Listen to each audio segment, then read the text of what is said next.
This channel does not promote any violent, harmful, or illegal activities. All content provided by this channel is meant for an educational purpose only.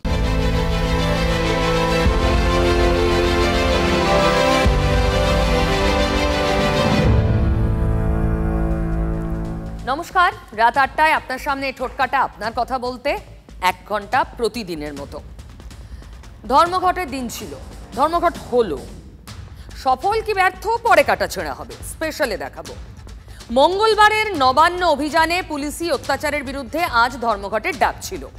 বুধে ছাত্র সমাবেশ হলো। মমতা ব্যানার্জি কার্যত ধুয়ে দিলেন ওই মঞ্চ থেকে বিজেপিকে দলদাস বলে মোদির চেয়ার নাড়িয়ে দেওয়ার হুঁশিয়ারি দিলেন। নিজের তৈরি করা স্লোগান বদলে দিলেন আজ। বদলা নয়, বদল চাইয়ের জায়গায় প্রত্যাঘাতের কথা বললেন। বিজেপি অনড়। ধর্মঘটের সমর্থনে মিছিল করলেন শুভেন্দু অধিকারী, সেখানেও বললেন, শুনুন। দাবি তিনটা, আরজি করের ধর্ষক এবং চক্রান্তকারীদের ফাঁসি চাই। দফা ১, দাবি ১, মুখ্যমন্ত্রীর পদত্যাগ। আর কালকে যারা গুন্ডামি করেছে পুলিশের শাস্তি।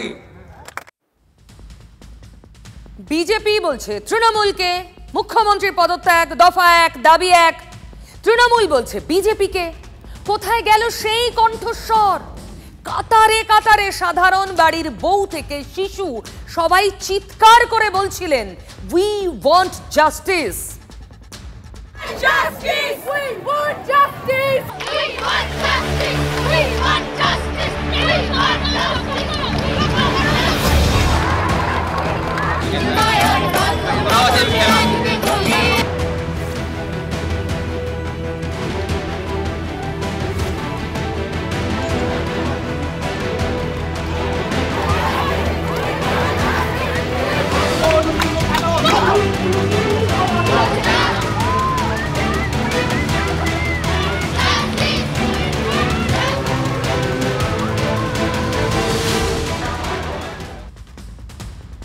মেয়র রোডে ছাত্র সমাবেশে মমতা ব্যানার্জি বললেন, এই আসল আন্দোলনে জল ঢালছে বিজেপি পরিকল্পনা করে।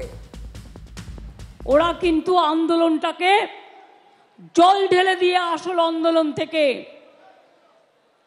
চক্রান্তের খেলায় নেমেছে। মমতা বন্দ্যোপাধ্যায় ভয় পেয়েছেন, দিদিমণি ভয় পেয়েছেন। তাই আমরা বলছি, ভয় পেয়েছে দিদিভাই, ইস্তফা ছাড়া গতি নাই। ওই দক্ষিণে খোলা জানালার হাওয়া। গাঙ্গুলি গ্রুপ আপনার পছন্দ বোঝে। এই শহরে নিজের মতো ঘরকে ভালোবাসে। গাঙ্গুলি গ্রুপ, বর্ষার বসতবাটি। আপনি বলুন তো, আপনি কি বুঝছেন, কি আন্দাজ করতে পারছেন? আমি তো খুব শঙ্কিত। আগামী দিনে আমরা কি দেখব?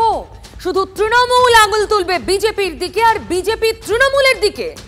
সত্যি আসল আন্দোলন কলকে পাবে তো? আর এত মানুষের কণ্ঠস্বর ধামাচাপা পড়ে যাবে না তো ফুলে ফুলে ঢলাঢলিতে? রাজনীতির দাবি আছড়ে পড়বে রাজপথে। তিলোত্তমার জন্য বিচারের দাবি হারিয়ে যাবে না তো? এমনি ছাত্র সমাবেশের দিনটিকে তিলোত্তমার জন্য উৎসর্গ করেছেন মমতা ব্যানার্জি। তারপরেই অবশ্য পুজোয় মেতে ওঠার কথা বললেন। আর সামনে পুজো, ক্লাবগুলো পুজো করবে। কত গরিব মানুষ তারা কাজ করে, তারা সারা বছরের ইনকাম করে, সেগুলোকে বন্ধ করে দেওয়ার পরিকল্পনা করছে। এটা আমরা করতে দেব না।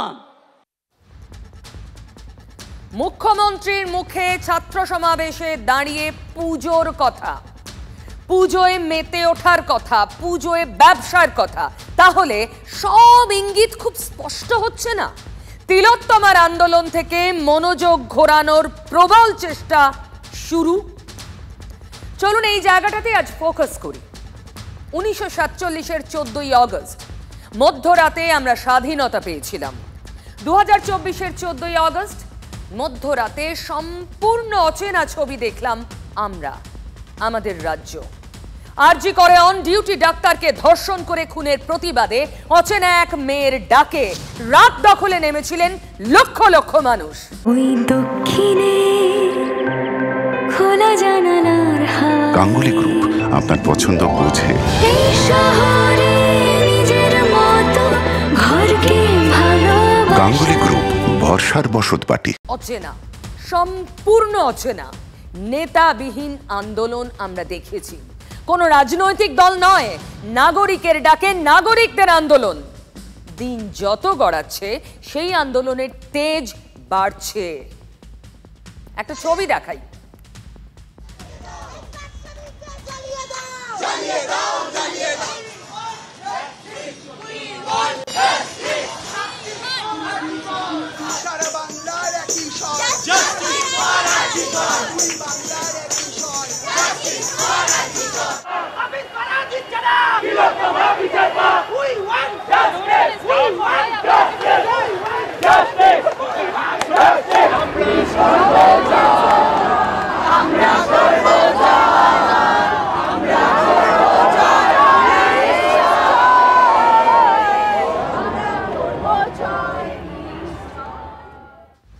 এই আন্দোলনে ইট পাটকেল নেই, ব্যারিকেড নেই, ব্যারিকেড ভাঙা নেই, লাঠিচার্জ নেই, টিয়ার গ্যাস, জল কামান, গুলি কিচ্ছু নেই। পুলিশের চোখ নষ্ট হওয়া নেই, রক্তারক্তি নেই। না, মুখ্যমন্ত্রীর পদত্যাগের দাবিও নেই। একটাই স্লোগান, উই ওয়ান্ট জাস্টিস। সে আন্দোলনে রাজনৈতিক দলগুলোর নো এন্ট্রি। রাজনীতির নেতারা বলবেন আর পাবলিক সেই আজ্ঞা পালন করবেন। এটাই তো দস্তুর। সেই নিয়ম উল্টে দেওয়া।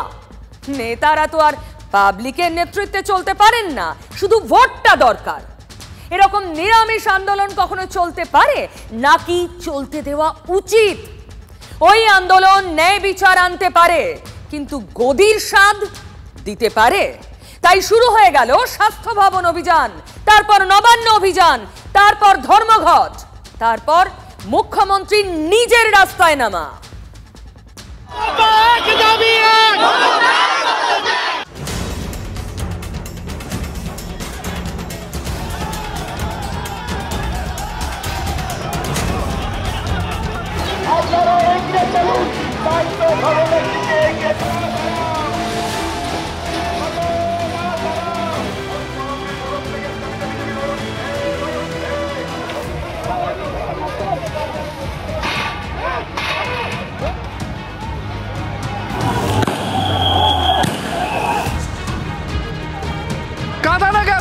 পুলিশ করে ইট ছুটছিল, সে ছবি দেখতে পাচ্ছ, ইটের আঘাতে পুলিশের মাথা ফেটে গেছে।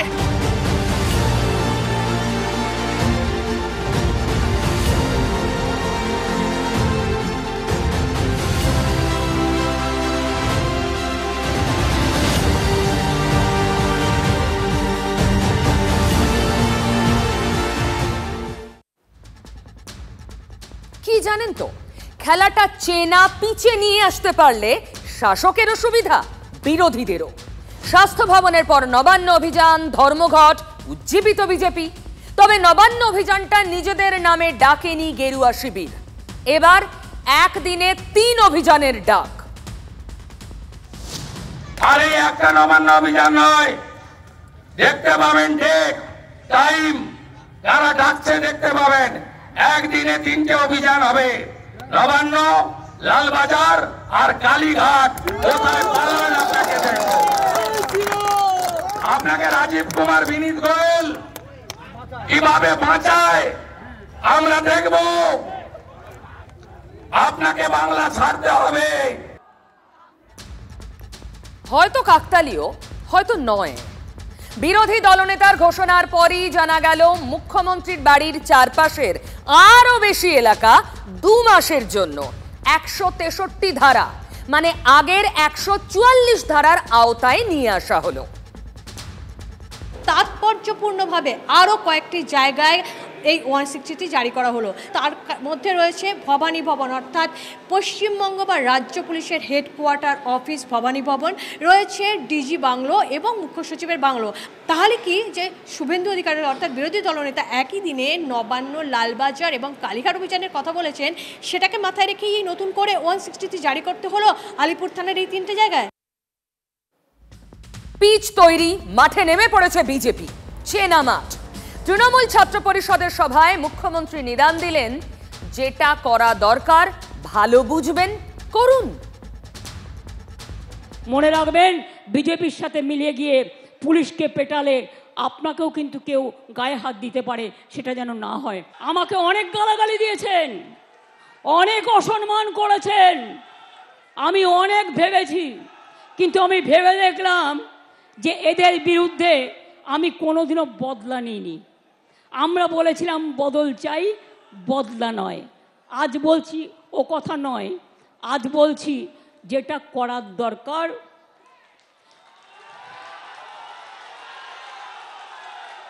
সেটা আপনারা ভালো বুঝে করবেন। এর মানে কি? যেটা করা দরকার সেটা আপনারা ভালো বুঝে করবেন, দলকে নির্দেশ দিচ্ছেন সুপ্রিমো। আচ্ছা, এই ডোজটা কি কড়া হয়ে গেল, তাই খানিকটা প্রলেপ লাগাতে চাইলেন তৃণমূলের সর্বাধিনায়িকা? যে আপনাকে রোজ কামড়াচ্ছে, আপনি তাকে কামড়াবেন না, কিন্তু ফস্ত করতে পারেন। রামকৃষ্ণ পরমহংসদেব বলেছিলেন, একটা গোখরে সাপ তার কাছে গিয়ে বলেছিল, ঠাকুর তুমি তো আমাকে কামড়াতে বারণ করেছো, আমি কাউকে কামড়াই না, কিন্তু আমাকে অনেকে ইট মারে, আমার রক্ত পড়ে, আমার খুব কষ্ট হয়। ঠাকুর বললেন, শোনো, তোমাকে আমি কামড়াতে বারণ করেছি, তোমাকে আমি ফোঁস করতে বারণ করিনি।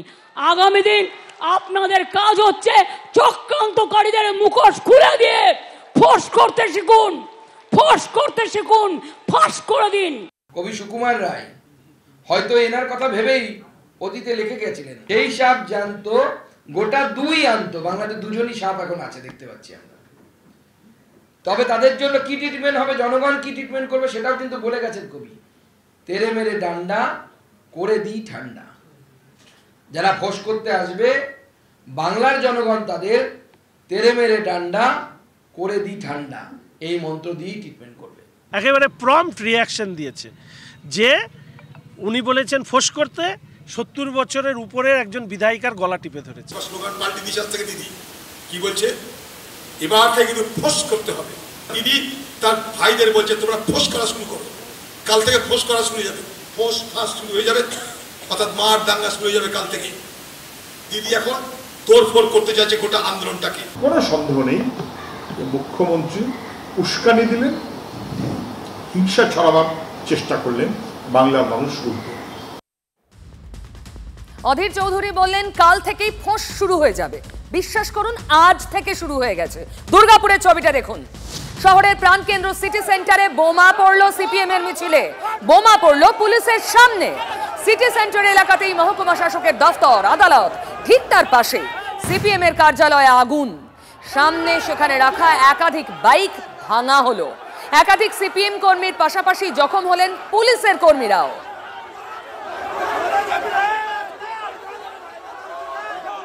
ফোঁস করতে শিখুন, ফোঁস করতে শিখুন।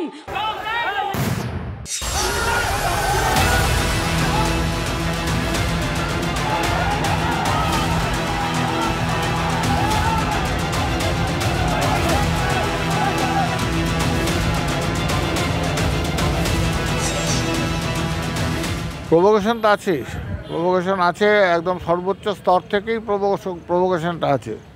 আজকেও তো কলকাতায় যে সভা হয়েছে সেখানেও প্ররোচনা ছিল, স্বাভাবিকভাবেই হচ্ছে এই হামলা ইত্যাদি হচ্ছে।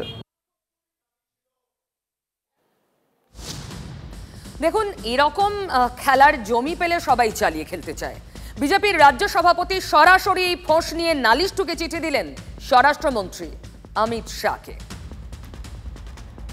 বন্ধ রেখে দিয়েছে বিজেপি জেনে শুনে, কারণ ওদের ডেড বডি চাই।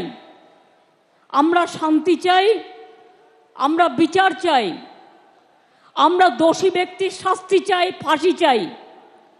আর ওরা দোষী ব্যক্তি যাতে ফাঁসি না হয়, বিচারের বাণী যাতে নীরবে নিভৃতে কাঁদে, ওরা কিন্তু আন্দোলনটাকে জল ঢেলে দিয়ে আসল আন্দোলন থেকে চক্রান্তের খেলায় নেমেছে। মুখ্যমন্ত্রী মমতা বন্দ্যোপাধ্যায় বলছেন বিজেপি এই তিলোত্তমার জন্য আন্দোলনে রাজনীতি জুড়ে দিয়েছে, জল ঢেলে দিচ্ছে। নিজেই দলের নেতাকর্মীদের আবার ফোঁস করতে বলছেন, আন্দোলনে নামার নির্দেশ দিচ্ছেন। 30 তারিখ থেকে এই ছাত্র পরিষদ, তৃণমূল ছাত্র পরিষদ ক্যাম্পাসে ক্যাম্পাসে ঘুরে ফাঁসির দাবি করবে। এটা রাজনীতি নয়? আপনারা আগামী শুক্রবার কলেজের গেটে গেটে ফাঁসির দাবিতে এবং ফাঁসির দাবিতে, আন্দোলনের দাবিতে ছাত্রছাত্রীরা আন্দোলন করবেন। শনিবার দিন সব ব্লকে ব্লকে মিছিল হবে, মানে 31শে আগস্ট সব ব্লকে ব্লকে মিছিল হবে, ধর্ণা হবে, মিছিল করে ধর্ণা হবে। আর 1 তারিখে আমি চন্দ্রিমাকে বলবো, ছাত্রীদেরও বলবো, মেয়েরা ব্লকে ব্লকে ধর্ণা আন্দোলন করবেন ফাঁসির দাবিতে। তৃণমূল কংগ্রেস যদি রাস্তায় নামে, বাংলার মানুষ ছিচি করবে, তৃণমূল কংগ্রেসকে থুতু দেবে। আগে কামদুনির যারা অভিযুক্ত, যাদের বিরুদ্ধে ধর্ষণ এবং খুনের মামলা, তাদেরকে আগে ফাঁসি দেওয়ার ব্যবস্থা করুন, তারপরে অন্য কথা বলবেন। আপনার কি এতদিন পর মনে পড়ছে ফাঁসি চাই? কামদুনি হয়নি, হাঁসখালি হয়নি, তখন তো ফাঁসির কথা বলেননি। এখন দিদি ফাঁসির কথা বলছে, তার কারণ দিদি নিজে ফেঁসে গেছে। এই আন্দোলনে দিদি এমন করে ফেঁসেছে, ফাঁসির কথা না বলে এই ফাঁস থেকে তার বেরোনোর উপায় নাই। তাই দিদি এখন ফাঁসির হয়ে সওয়াল করছেন। মুখ্যমন্ত্রী ফোঁস করতে বলেছেন। আচ্ছা, এই রাজ্যের জুনিয়র ডাক্তাররাও কি রাজ্যের স্বাস্থ্যমন্ত্রী মানে মুখ্যমন্ত্রীর নিশানায়? জুনিয়র ডাক্তাররা প্রতিবাদে স্ট্রাইক করছিলেন দেশ জুড়ে। আমরা কিন্তু ডাক্তারদের বিরুদ্ধে একটা অ্যাকশন নিইনি। এবার আস্তে আস্তে যোগদান করুন, তা নাহলে সুপ্রিম কোর্ট কিন্তু সেদিন বলেছিলেন, এরপর থেকে স্টেট গভর্নমেন্টকে পাওয়ার দেওয়া হলো টু টেক অ্যাকশন। আমি অ্যাকশন নিতে চাই না, তার কারণ আমি চাই ওরা ভালো করে পড়াশুনো করুক। আমি যদি কারোর বিরুদ্ধে এফআইআর করি, তার ভবিষ্যৎটা নষ্ট হয়ে যাবে, সে আর কোথাও চান্স পাবে না, পাসপোর্ট পাবে না, ভিসা পাবে না। আমি যদি কারোর বিরুদ্ধে লিগালি অ্যাকশন নিই, সে বিচার পাবে না, সে মনে রাখবেন তার জীবনটা পুরো নষ্ট হয়ে যাবে। আচ্ছা, কারোর বিরুদ্ধে অ্যাকশন নিলে কি কি খারাপ হতে পারে কাউকে স্মরণ করিয়ে দেওয়া মানে তাকে প্রচ্ছন্ন হুঁশিয়ারি দেওয়া নয়? যখন মুখ্যমন্ত্রী মেয়র রোডেই হুঁশিয়ারি দিচ্ছেন, তখন জুনিয়র ডাক্তাররা তাদের দাবিতে রাজপথে, যে ছবি এই মুহূর্তে দেখছেন।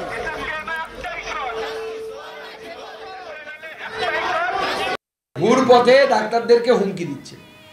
এখন মুখ্যমন্ত্রী তার মেন্টাল স্টেবিলিটি হারিয়ে ফেলেছেন, বাংলার সাধারণ মানুষকে হুমকি দিচ্ছেন, ডাক্তারদেরকে হুমকি দিচ্ছেন।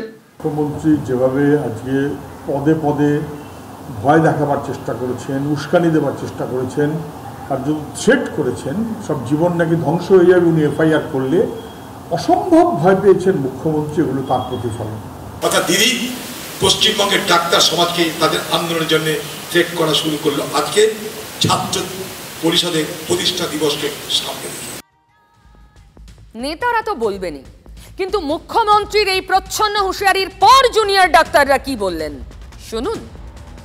আমাদের দাবি খুব সুস্পষ্ট, দোষীদের গ্রেপ্তার, সন্দীপ ঘোষের সাসপেনশন এবং বিনীত গোয়েলের পদত্যাগ এবং কলেজে কলেজে সুষ্ঠু গণতান্ত্রিক প্রক্রিয়া ফিরিয়ে আনা, এর সাথে সেফটি সিকিউরিটি সুরক্ষার প্রশ্ন। এই দাবি মিটলেই আমরা কাজে যোগ দেবো, এই নিয়ে তো কোনো সমস্যা নেই। এই আজ আন্দোলনের 20 দিন হলো, মুখ্যমন্ত্রী যদি এখনও আমাদের দাবি সম্পর্কে অসচেতন থাকেন, তাহলে তো আমাদের দিক থেকে কিছু বলার থাকতে পারে না। আমাদের দাবি মিটলেই আমরা কাজে ফিরব। আমরা তো আমাদের তরফ থেকে বলে দিয়েছি যে যতদিন না আমাদের প্রথম যেই দাবিটা ছিল তিলোত্তমার বিচার বা জাস্টিস, সেটা যতদিন না পাওয়া যাচ্ছে সিজ ওয়ার্ক বন্ধ হবে না। তাদের ভালো লাগছে না, কিন্তু মজা হচ্ছে না, পিকনিক হচ্ছে না আন্দোলন করে। এটা একটা বেসিক চাহিদা নিয়ে পথে নেমেছে। হাড় হিম করা ঘটনাটা ঘটে গেছে, তাদেরই ফ্রেটার্নিটির মানুষের একজন, তাদেরই কলিগের একটা খুব বেসিক জিনিস চাইছে তারা, justice. Offence is the best defence. তাই কি সুর চড়িয়ে এতটা আক্রমণাত্মক ছিলেন মুখ্যমন্ত্রী, এতটাই যে প্রধানমন্ত্রীর চেয়ারকেও টলিয়ে দেবেন বললেন? মোদি বাবু, আপনার পার্টিকে দিয়ে আগুন লাগাচ্ছেন, মনে রাখবেন বাংলায় যদি আগুন লাগান, আসামও থেমে থাকবে না, নর্থ ইস্টও থেমে থাকবে না, উত্তরপ্রদেশও থেমে থাকবে না, বিহারও থেমে থাকবে না, ঝাড়খণ্ড থেমে থাকবে না, উড়িষ্যাও থেমে থাকবে না, আর দিল্লিও থেমে থাকবে না। আপনার চেয়ারটা আমরা টলমলো করে দেবো। মেয়ো রোডে আজ ঝাঁঝ দেখলো বাংলা। ঝাঁঝের কতগুলো নমুনা আপনাদের দেখালাম। ফস করার নিদান এলো মেয়ো রোড থেকে। তারপরই দিনহাটার ছবিটা দেখুন, পুলিশের চেহারা দেখুন।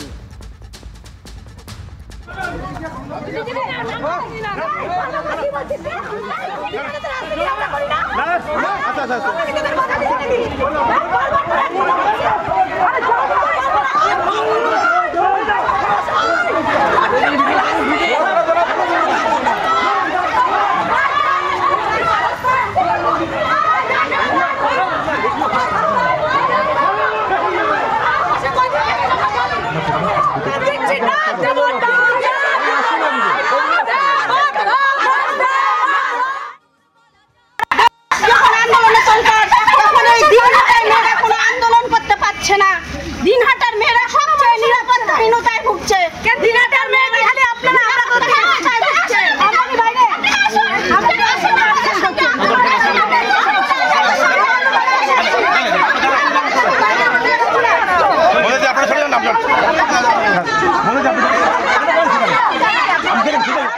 কতদিন চলবে আপনাদের এটা নিয়ে বলুন তো দেখি? জাস্টিস তো পেতে সঙ্গে সঙ্গে জাস্টিস হয়ে যাবেন। সিজিও কমপ্লেক্সের সামনে বসুন তাহলে।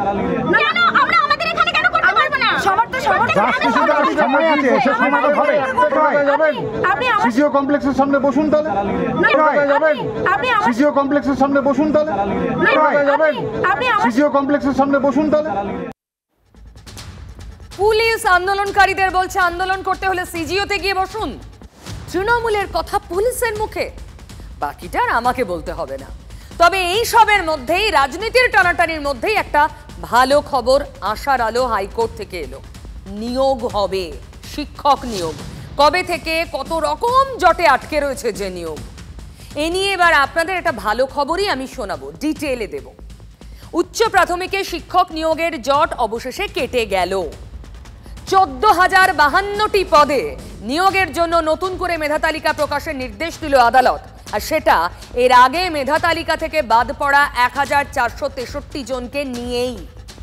চাকরির দরজা তাদের জন্য খুলে দিল আদালত। স্কুল সার্ভিস কমিশন যে মেরিট লিস্ট 1463 জনকে বাতিল করে প্রকাশ করেছিল সেটি ভুল ছিল।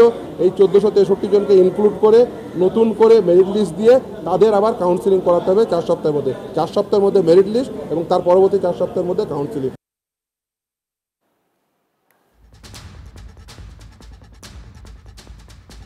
অর্থাৎ আদালত সময় বেঁধে দিল। মামলা তো দীর্ঘদিন ধরেই চলছিল, ফলে আর যেন দেরি না হয়। কেন বলা হচ্ছে যে জট কাটলো, তার কারণ একদিকে যেরকম মামলাকারীরা তারা মেধা তালিকায় নতুন করে অন্তর্ভুক্ত হওয়ার একটা সুযোগ পাচ্ছেন, সেই মেধা তালিকা এবার স্বচ্ছ হবে এমনটা আশা করছেন সকলে। অন্যদিকে যারা ইতিমধ্যেই প্যানেলে রয়েছেন, নাম রয়ে গেছে, কাউন্সিলিং হয়ে গেছে, তারা কোন স্কুলে যাবেন এটা পর্যন্ত জানেন, শুধুমাত্র নিয়োগটা হয়নি, তারা কিছুটা স্বস্তিতে যে এবার 4 সপ্তাহের মধ্যে তারা নতুনভাবে এই চাকরিতে যেতে পারবেন। শুধু মামলা দেখেছি, আজলাস বদল দেখেছি দিনের পর দিন শুনানি, তারিখ পে তারিখ, সেটা আজ কোথাও একটা বাস্তবতে জট কাটলো। আজকে আমরা 10 বছর ধরে যেভাবে সাফার করছি, আজকে এই মহামান্য হাইকোর্ট আমাদের যে রায় দিয়েছেন, আশা করি কমিশন এই জায়গায় কোনো কম্প্রোমাইজ করবে না। অ্যাকর্ডিং টু কোর্ট যে অর্ডার দিয়েছে সেই অর্ডার উনি মানতে বাধ্য। আপার প্রাইমারি টেট পরীক্ষা হয়েছিল 2015 অগস্টে, আর এখন 2024, সেই অগস্ট মাস। শুধু বছর গড়িয়েছে, নিয়োগ হয়নি। কিন্তু এবার আদালতের হস্তক্ষেপে নিয়োগ প্রক্রিয়া শুরু হলো বলে বিজেপি এবং সিপিএম দীর্ঘদিন ধরে পশ্চিমবাংলায় যেভাবে চাকরি বন্ধ করার চেষ্টা, চাকরি খাওয়ার চেষ্টা, এই প্রথম বোধহয় 3-4 বছর পর কলকাতা হাইকোর্টে একটা অর্ডার হলো যেখান থেকে চাকরি পাবে আমাদের পশ্চিমবঙ্গের ছেলেরা। মোটামুটি পুজোর আগে পরের মধ্যে এরা সব অ্যাপয়েন্টমেন্ট পেয়ে যাবে 14,052 জন, যদি না আবার বাম বিজেপি অন্য কোনো খেলা খেলে। রাজনীতির খোঁচা তো সবেতেই থাকে, এর পরও রয়েছে। শুভেন্দু অধিকারী বলছেন রেডি সবাই, তবু ঝুলেছিল পুরোটাই। সব মিথ্যা কথা বেকার যুবক যুবতীরা জানে, সবাই জানে 13 বছরে উনি কোনো চাকরি দেননি। আমি ওনার ক্যাবিনেটে ছিলাম, 6 লক্ষ পোস্ট তুলে দিয়েছে অমিত মিত্র।